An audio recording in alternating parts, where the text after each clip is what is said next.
Adigo nyegina yana Jesus.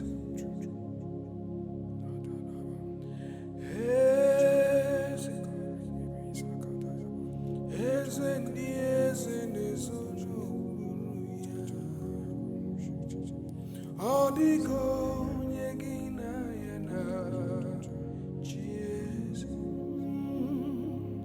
Neligwe neluwa chukunani giboka. Adigo nyegina yana Jesus. Neligwe neluwa chukunani giboka. Adigo nyegina yana Jesus. Ilori elore uradum nano machiru gona. Adigo nyegina yana Jesus.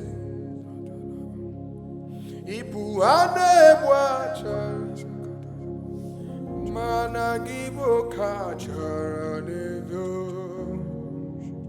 Adigo nyegina yana Jesus. Gibu heze mo heze nieze neso no kurugi. Adigo